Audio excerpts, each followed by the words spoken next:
Welcome back, folks. We're live at the National Association of Electrical Distributors South Central Region Conference, Greg. That's right, 2020 in Austin, Texas. Here we are. Come on, man. What's the hashtag around it? Hashtag NAED SCRC. That's what it is, folks. You know what? I remember there was a time in the lighting business, Greg, when everyone would talk about the big three. That was a while ago. Forget about it, son. Mm-hmm. You need to get yourself to the Keystone, man. Go to Keystone Technologies. That's KEYSTONETECH.com. Light made easy, Greggy. They're retrofit kings. Come on, man. Go down there, KeystoneTech.com. On the second stream from this conference, we have Mark McGready from Sparks IQ. Mark, how are you? I'm good. Thank you. Yes. So you're a data dork. I take offense at the dork part. He likes the data part. You know, if you'd said data genius, I would have felt a lot better about that. But yeah, I'm a data guy. I think data is the thing. It is the currency of the future. It's a currency of the future. Yes. I don't believe you. Well, if you look at every other industry and you look at how companies are developing themselves and how they're growing, it's all due to data. Whether it's it's usually B2C at the moment, where data is king. We're just 20 years behind, like we were 20 years behind with everything. Just keep going. I'm just going to move that a little bit. There Thank you go. Yeah. It'll happen to this industry too. And my big convincer is we're an industry that's done things the same way for the last 40, 50 years. Mm-hmm. Generally, it's a bunch of guys sitting around talking about business, trying to get a deal, trying to figure out what the customer's looking for, coming up with as good a price as we can and closing the order and then just figuring things out from there. But the generation who behaves that way are retiring. And the boomers are disappearing in record numbers, 10,000 every single day is heading off into the sunset. Gen X, there's not really an awful lot of us. We're a thin breed, so we're looking. We're the best. We're the best generation. Yes, well, we are clearly. I mean, look how awful millennials. Millennials. Look, but the millennials are coming in. No, don't be kicking the millennials. They're the ones watching the show, man. I know. We love you guys. Thank you for tuning into the stream. Dose of reality. They can't afford to come to this conference, but I disagree with you. I think that the data is a component. Okay, I'm going to share an anecdote with you. Okay. Yeah. So a big thing in NHL hockey right now is metrics. Yes. Okay, so you hear about big data metrics in NHL and NFL and all that sort of stuff, right? And I remember I was listening to one of the coaches, and I'm Canadian, so I love hockey. And this one coach, they were asking him questions, and they're like, yeah, what about metrics and da da da da da da. And he turned to them and he goes, yeah, you know what we want to do is we want to score more goals than the other team. Right? Yes. Right. And it's like you can get wild with data. It's not the it's a component in your strategy that this industry needs to adopt. Yes. But I don't think it's the currency of the future. So because that's a big statement you made. Well, I mean you're Canadian. Let's start with that. So baseball's not going to be a successful story to talk about the Canadian about. But if you look at what they tried to do in baseball, I mean, metrics and analytics helped the Red Sox win a couple of World Series, and they helped the Cubs win a World Series. So there's got to be something to it. Yeah, but the players won the World Series. They did, yes. But the players that they brought in with the budgets that they had and the situations that they found themselves in and how to handle a certain inning or how to handle a certain batter or what pitches to throw. At the end of the day, it's like saying about any company, the sales guy brought in the order, but there's a lot of things that happened before the sales guy brought in the order. If you're looking at the result without looking at everything that happened to drive that result, then you're just measuring the end impact at the end of the day, but that leaves you without a map for how to replicate that in other situations. So data analysis is really about understanding where success comes from, understanding what the right environment looks like and what the wrong environment looks like, and understanding where you have issues right now. So I'm an NBA guy. And in basketball, you can get the best players and throw them all on the team together. And they can be the Houston Rockets, where they just can't get it done every single year. And so they'll bring in some new guys. Or you can be the Toronto Raptors, son, and you can win it all. We can. Well, you brought in Kawhi, so that was. They're still in first place now, bro. They don't need no Kawhi. Well, is it the finals yet? Oh, they're gonna win again, buddy. No, they're not. And they don't need your data. And in this stream right now, if we make a bet right here, he's going to have to live up to the bet. Yeah, because it's recorded. So what are you betting? I bet you $50 the Raptors don't win the NBA championship. So you get every other team, and I get the Raptors. You just said that you believe the Raptors are going to win. No, but that's not a bet. You made the statement they're going to win it all. I am saying you're not. But you can't have every other team in the NBA. Why? Okay, so I'll bet you $50, but you give me 100 to 1 odds, or 10 to 1 odds. Because you get every other team in the NBA. Okay. And I get the Raptors. Now, I'm qualifying your statement that the Raptors are going to win it all again. Right. But what I'm saying to you is that I'll take the Raptors. You get every other team in the NBA, but you got to give me odds. Okay, I'll give you 10 to 1. Done. No. Done. No. I get 500, you get 50. Let's go Raps, buddy. Okay, US dollars, by the way, not Canadian. And, no, real money. Yeah, real money. Yeah. Come on, George Washington. Okay, so I want to get back into this data thing, though, here. So yes. You know why the electrical lighting, we're from lighting, but lighting is kind of a component of electrical. Yeah. You know why data metrics and online are like slow to creep into this business? Because it's difficult. Yes, it's very complicated. That's exactly what the answer is. Mm-hmm. And well, we live in a negotiation business. And it's made intentionally complicated too. Not only is it complicated, but people try to make it more complicated, actually. Well, and lighting. I mean, you're talking about lighting. Lighting, for sure. Lighting's the worst. Yeah. Mm-hmm. So there's an element of that's protectionism. There's an element of that is just the complication of the products that we're trying to sell. And it's understandable. Plus, we're dealing with very different types of customer. If you're doing B2C, every customer roughly looks the same. Everybody buys one car. Everybody buys, one pair of shoes, kind of a thing. It's not where you're dealing with one contractor who's going to buy, 500 light boxes a year, and another guy who's going to buy 500 light boxes a year. So we have a standard distribution to solve very different customer bases. But let me give you an example of how data makes all the difference in the world. So my company is called Sparks IQ. Previously, it was known as Strategic Pricing Associates. And what this company would do is they would go into a manufacturer or a distributor, and they would evaluate different levels of sensitivity that they saw in the transactions of their business. This is a high sensitive transaction because it's a big customer buying in bulk, and he's buying it frequently in volume, and he's aware of the price. This is a low sensitive transaction because the customer buys it very infrequently, and what's driving that transaction is the availability and the support. Yeah, walking on the counter, grabbing the stuff and going. All of that sort of stuff. So by truly understanding, using data, the dynamics of sensitivity within an organization, they can then take that back to look at the pricing strategy that company has to see whether their pricing discipline and their pricing strategy matches those sensitivity levels. And quite often they find it wasn't, because sales guys would have cried about a price on an unsensitive situation, or they would have butter knife pricing across the board thinking it wasn't really worth it or whatever it might be. But they would come in and they would say, okay, if you tweak your price here and you tweak your price here to recognize where price is and driving the transaction, here's the net result. And it would take a 3% net profit company and make them a 6% net profit company overnight. You double the profits of your organization, giving you all that extra money to invest whoever you need to through the application. Where do I sign up, man? Come on. Oh, yeah, I'll give you my business card. Very reasonable rates. So you're talking about it's different transactions, and you rate them differently and you price it accordingly. Yes. You can do it by you would do it. I mean, they do a lot. So you have dynamic pricing going on in your company. No, there are situations where you have dynamic pricing and some situations where you have fixed pricing, but you just want to have disciplined pricing. So you give your sales guys the opportunity to negotiate or move from the price if they want to do an override or a modification in these situations. But these other ones, this is our price. Let's hold it steady. So the retail sector's already figured this out. So let me give you a real life example that makes it real easy. Mm-hmm. If you go to a grocery store and you're buying bread and milk, and bread and milk is a product that 75% of the consumers are going to buy on every single trip that they go into. It is a product that has a low diversity range of products. It sells in high volume. Inventory turns over typically every 3 days or so. And the grocery store is selling at a cost +2 or cost +3. They don't really make any money when they're selling that product because they can't.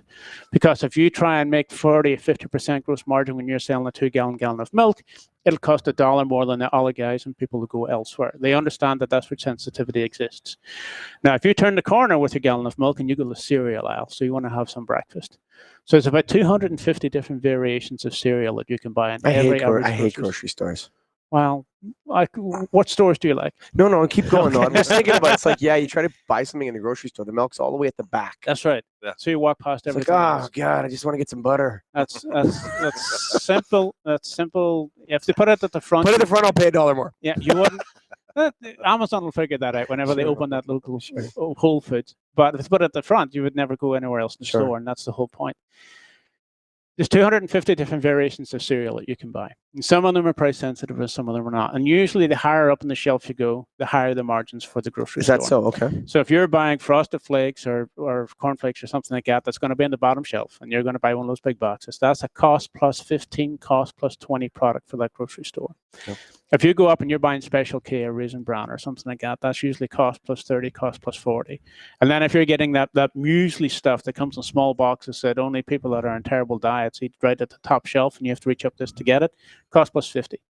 So their margin strategy, their profitability of two products that are sitting right side by side against each other in the same aisle are radically different because the guy who's buying the Frosted Flakes and the Corn Flakes is more price sensitive than the person who's buying the muesli because their transaction is being driven by need, by their product desire and the product capabilities rather than buying the cheapest cereal they possibly can. Now, the best example of this is in the cosmetics aisle, toothpaste. There are 300 different packages of toothpaste that you can buy in every single grocery. Every single 100 different packages of toothpaste. Now, people only buy one or two types of toothpaste in their entire life. It's not something that you consume and you go around and say, oh, I'm going to buy this one today and buy this one tomorrow and try something different. You pick one, it's soap for your teeth. You don't really care. But whenever you're making that transaction of buying that item, it's a slow selling product. It's an inventory that turns very infrequently. There's usually sitting at about 2 or 3 months supply at any given time. But when they sell you that, 75% of the price is their margin. And the rest of it is. So they're making money on the toothpaste. They make money on all the slow stuff. Okay, so here's what I'm gonna say. I don't think I think that the and this is me from a little bit on the outside. I don't think there is a lot of room for pricing to come down on electrical commodity items. I think that. Right. So I think that's what's preventing innovation. I think you've already the pipe and wire is marked up, what, 10% for these guys? Yeah. They're covering the cost. They're not making any money. Right. But you don't make your money on that. Right. So they're moving tons of pipe at 10%, 8% markup or whatever, cost plus 8 or whatever terminology you want to use. And so that's preventing the adoption of data because data is driven by the reduction in price for the. Well, pipe and wire is only going to be maybe 10 or 15% of your revenues in stock sales. So you sell a whole bunch of if you're not selling a whole bunch of other stuff, then you're in trouble. Right. But everything else that you sell, the average distributor sells 20 to 25,000 different SKUs in a year. The commodity items are going to be 200 of those SKUs. The high demand items are at most about 1,500 to 2,000 of those SKUs. So the vast majority of the items that they are selling should be more profitable items and different scales of profitability. The thing that data ultimately directs you on is the nature of the product. How does this product sell in my marketplace? What is the nature of how this transacts? What drives a customer to want this particular item? And you use the data to define the nature of that product, and that helps you figure out your sales strategy, your support strategy, your pricing strategy. Yes, I mean, so you're saying that this is a product that requires sales support to sell. This is a highly technical, complicated product that's going to have a 6-month lead time for a customer to try and buy it, but when they buy it, they're going to buy it for the next 4 years. So what does my business model look like? And the trouble that a lot of distributors have is they're selling very different products in the same umbrella. Yes. It's the bread and milk versus the cosmetic side of things. So the bread and milk is going to be your wire and pipe. Everyone has it. Everyone gives it away. Nobody can make any money on it. Don't try and make any money on it. But if you're selling industrial control products, do you have a pricing strategy that recognizes what's involved in learning those products and inventorying those products? No, they're not going to sell as quickly, making sure that you're capturing the price from the customer. Or do you have a sales force discipline that's treating industrial control products similar to how they treat pipe and wire, because that's just the culture and the mindset that they have, where they're negotiating price and they're giving it away and they don't recognize the value. They don't recognize the circumstance. That's why lighting distributors don't like it when electrical distributors sell lighting. Yeah, because they put in like, dude, you can sell that for way more. What are you doing coming in with that at 15 points? Yeah, you don't know how to sell lighting. That thing got to double cost that thing, man. The easiest way to sell is to sell for the lowest price, and if that's all it took, then. But that matters too, man. It matters sometimes, and that's what data analysis is about: is when it matters and when it doesn't matter. Because if you make it matter all the time, you don't make any money. Yeah, you can't It's invest. not in your fun. business. So how does the process work? You guys go into a company. I assume it's a big audit process.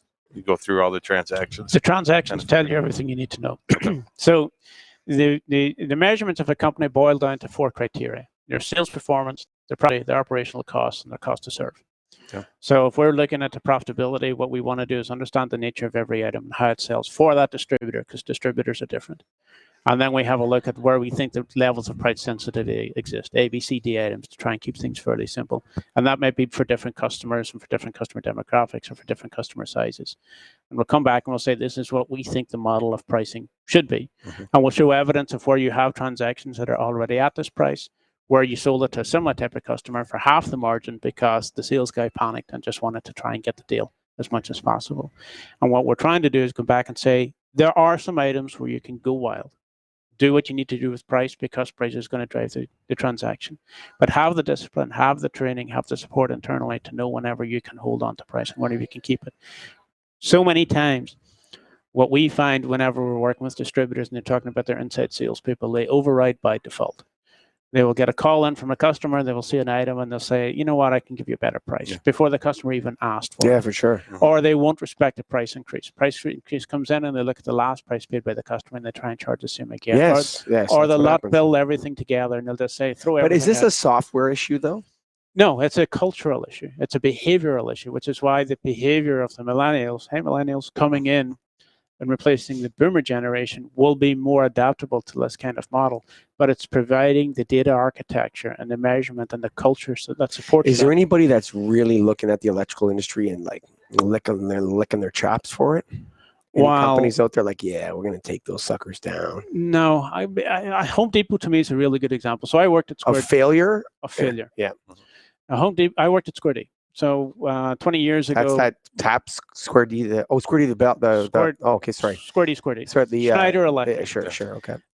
So breakers and panels. When Home Depot came in, there was a fear that Home Depot was going to really hurt electrical distributors. It turned out Home Depot served the customers that most electrical distributors never called back anyway and didn't want to get their business on. And they couldn't figure out the distribution side of things because those companies are not structured to be built on the bulk of their transactions being negotiated. They just didn't have that capability. They want to put it on the shelf and here's the price and you buy it and then you go out the door. Self-serve. They want every customer to look the same. And in this industry, customers don't look the same. No. Customers look really different. Even if you think they're doing the same kind of thing, they look really different by different kind of things. So if they can't do it with their billions of dollars, I don't think there's many companies. Like everybody talks about the Amazon threat, and I get real tired of that because I've been hearing it for 15 years, and I'm cynical about it. If I'm Grainger, Amazon's a threat. But if I'm an electrical distributor who's serving the Austin marketplace for the last 5 years, Amazon is ancillary. Amazon's just going to capture some of the crumbs kind of a thing. But they're not going to go after the business that I'm trying to serve and the business that I'm trying to support because they don't have that complexity to be able to spend time with a customer and understand what they need. It's funny because when and I'm going to say something that might be ridiculous. Okay. Really? Yeah. Like Uber's not that complicated. Okay. No, it's not. I hate to break your news to people. Oh, these are the tech companies. It's actually not that complicated. Okay. You got a guy who has a car and you have a person that wants a ride. Put them together. That's it. Okay. Oh yeah. That's like genius. Oh, not really. Okay. Now, electrical distribution is more complicated by a expennianal amount, by a degree, like that's what's the word I'm looking for, by a by the power of 10. It's a different league. Yeah, it's like the Uber is like nothing compared to what this industry's like. No, I mean Uber is. I have a car. Every taxi firm in the world should have got a bunch of guys to build that same software. Sure. Because Uber works because of the app. Yeah. Nobody cares what car they're getting into. There's no advantage there. And they've tried to mess up the price, but people like the convenience of being able to, one, know who the driver is so they're not getting in with a weirdo. And two, to see where the car is coming, and then it comes in. You can get in the car. And the price is fixed. The price is already paid. You don't have it's to already get cash identified. out. Yeah, You're not sitting there looking at the meter go up, wondering if he's taking you the wrong way. So it is a process improvement. There's no opportunity like that in electrical distribution, though. No, I mean, that's why the software companies, even with e-commerce, I'm a big cynic in e-commerce because customers aren't going to really want to buy stuff online. That's not how the customers buy. There's a lot of people, I think, don't understand how this industry sells and how this industry operates. So they try and take a B2C mindset, or they try and take an experience from somewhere else and try and apply it here. But we just sell differently. So I was at an industry event for cleaning supplies. And of course, they're worried about the Amazon threat. But every customer kind of looks the same when it comes to cleaning supplies. Sure. But they don't look the same when it comes to buying electrical products. Sure. And that's the fundamental difference between the two. One of my favorite anecdotes, when I started off my own business, I ran my own business for a few years. And I was working with a company that got called into Ferguson Plumbing. And Ferguson had built an e-commerce system that spent $3 or $4 million putting this in place, and they had launched it to 23,000 independent small plumbers. And the business pitch, which made sense, was let's build an e-commerce system for these guys where they can go on and they can place their order, and we will guarantee that their order is ready to be picked up at 6 a.m. the next morning. So they launch it, big fanfare, send it out, and after 23,000 guys they wrote to, 900 placed an order. 300 placed a second order, and they had a user base of 160 guys. So they were trying to figure out what they needed to do. And what they didn't identify was that the customer didn't want to behave like a consumer customer, that these guys weren't going to work all day, come home at 8 o'clock, grab some dinner, put the kids to bed, and at 10 p.m., enter their stock order for the next day for whatever they wanted. That wasn't their behavior. Their behavior is they're going to get up at 6. They're going to fall out of bed. They're going to go to the store. They're going to throw the guy saying, I need this today. They're going to drink the coffee, talk about the game, make it part of their ritual, and then take off to start the work for the day.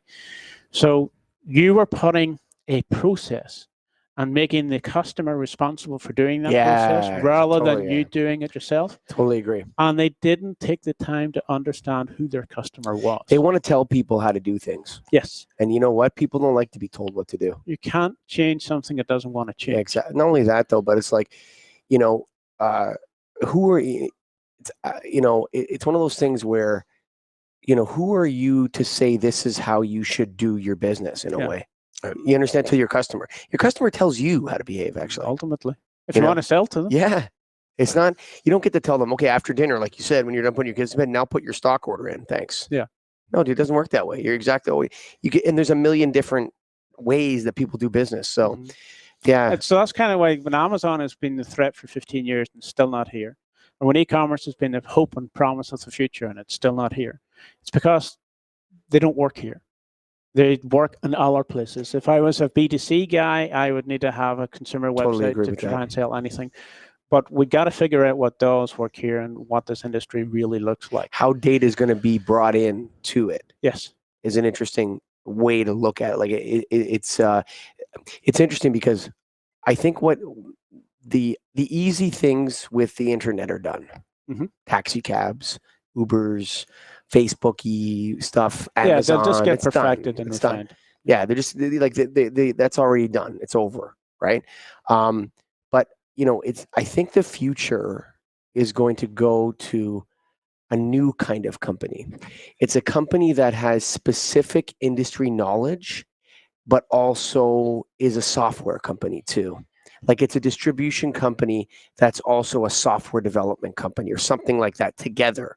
So you're bringing that industry specific knowledge to the table and the software development, right? That's the future. And I think that when I said data is the currency of the future, I think us driving a lot of that. So another example might be if I'm a distributor and I've got 200 sales guys and I'm trying to figure out what those sales guys do every day. If I have my reporting architecture is just basically to tell them you sold this much this month, go hunt, go do what you need to do. I get whatever they deliver. But if I have reporting architecture that says, okay, here's the customers that have gone away that we need to call on. Here's the customers where we could expand our wallet share because they're not buying our wire, but they're buying our lighting. Here's the guys that are really growing at the moment that we want to go and make sure that we understand all their needs and we're there to support them in the right way. And here's the new leads that we got in for the last 30 days that have called, and the inside sales guys never got back to them. Some of that sort of stuff. Data-driven actions. Then that sales force is going to be more responsive and more effective than a directionless sales force that are just going out and knocking doors and calling on the sales guys. Yeah, they're not going to be swinging through the trees with a knife in their teeth anymore. Yeah. They're going to actually know what they're going to be hunting better. And that's actually that direction, provide me specific direction, is what's going to need to happen with the new generation coming in. I just pictured Greg with his shirt off, swinging from behind with a knife in his teeth. That's all you. I mean, if you want a second with that image, you go right ahead. I'll sit back quietly. Greg, you ever heard of the Big Three? I have, but it was a while ago. I think it's a keystone is what you need, man. There you go. You need a keystone. Stand on the keystone. Go to keystonetech.com. That's KEYSTONETECH.com, baby. KeystoneTech.com. Light made easy. The Retrofit Kings. Mark McGready. Thanks for coming on with us. Thanks very much. Sparks IQ. Check them out. All the best. We just had another live stream from the South Central Region Conference of the NAED. See you soon, folks. About 30 minutes. We'll be back.